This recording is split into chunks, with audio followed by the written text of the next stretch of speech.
அஸ்ஸலாமு அலைக்கும் ஃப்ரெண்ட்ஸ். இன்றைக்கி நம்ம காலையில் பெப்பர் கிரேவி ரெடி பண்ண போகிறோம். ரொம்பவே சூப்பராக இருக்கும். தயிர் சோறுக்கு, ரசம் சாதத்துக்கு, சாம்பார் சோறுக்குலாம் ரொம்ப சூப்பராக இருக்கும். நல்ல கார சாரமாக இன்றைக்கி நம்ம ரெடி பண்ண போகிறோம். வாங்க எப்படி ரெடி பண்ணலான்னு பார்க்கலாம். எண்ணெய் வந்து நல்லா காஞ்சிருச்சு. இதில் வந்து ஒரு 4 கிராம்பு, கொஞ்சம் பட்டை, ஒரு 4 ஏலக்காய் இதை சேர்த்துடலாம். சேர்த்துட்டு ஒரு பெரிய பல்லாரி 2 பல்லாரியாக கட் பண்ணி வச்சுருக்கேன், அதையும் இதில் சேர்த்துவோம். பல்லாரி வந்து இந்த மாதிரி கண்ணாடி பதத்துக்கு வந்த பிறகு நம்ம எடுத்து வச்சுக்கிற மிளகாத்தூள் இதையும் சேர்த்துடலாம். நான் வந்து காஷ்மீர் சில்லி பவுடர் சேர்த்துருக்கேன். அது வந்து நல்லா சிவப்பு கலரில் இருக்கும், நல்லா இருக்கும். இதையும் சேர்த்து நல்லா வதக்கிறோம்.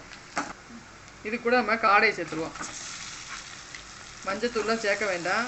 இப்போத்தே வந்து பார்க்குறதுக்கு நல்லா சிவப்பாக இருக்கும். மஞ்சத்தூள் சேர்த்தோம்னா மஞ்சள் கலரில் ஆயிரும். நல்லா வதக்கிடும்.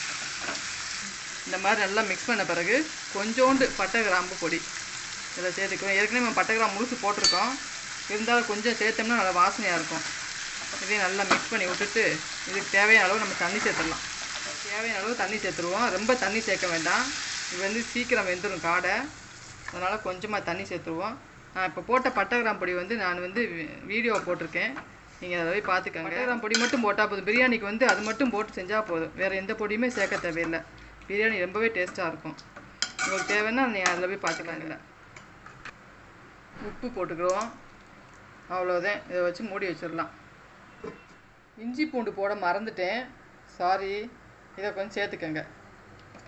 இது வதக்கணும்னு தேவையில்லை, இதில் கொஞ்சம் அப்படியே ஆட் பண்ணால் கூட போதும். இல்லாட்டி வதக்கி போட்டாலும் நல்லாயிருக்கும், அதனால் ஒன்றும் பிரச்சனையும் இல்லை. திரும்ப போட்டு மூடி வச்சுருவோம். எப்படி இருக்குன்னு பார்க்கலாம்.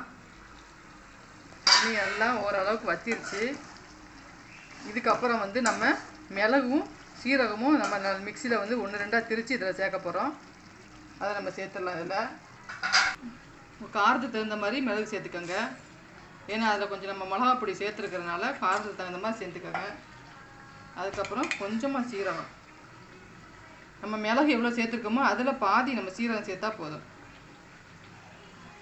இது ரெண்டும் நல்லா 1-2 நம்ம திரிச்சு எடுத்துக்கலாம். இந்த மாதிரி திரிச்சு எடுத்துக்கிட்டு இதை சேர்த்துலாம். இப்போ இருக்கும்போது சேர்த்துக்குவோம். அப்போதே இந்த மிளகு சீரகம் நல்லா திறந்து வரப்போ கரெக்டாக இருக்கும். மிளகு சீரகம் போட்டு ரொம்ப நேரம் நம்ம கொதிக்க விட வேண்டாம். 2 பெரட்டி எடுத்துகிட்டு அவ்வளோதான். அடுப்பை வந்து ஆஃப் பண்ணிடலாம். நம்மளுடைய காரசாரமான பெப்பர் காடை கிரேவி சூப்பராக ரெடி ஆயிடுச்சு. ரொம்பவே சூப்பராக இருக்குது. நீங்களும் இந்த வீட்டில் ட்ரை பண்ணி பாருங்கள். உங்கள் எல்லாருக்குமே ரொம்ப பிடிக்கும். அஸ்ஸலாமு அலைக்கும்.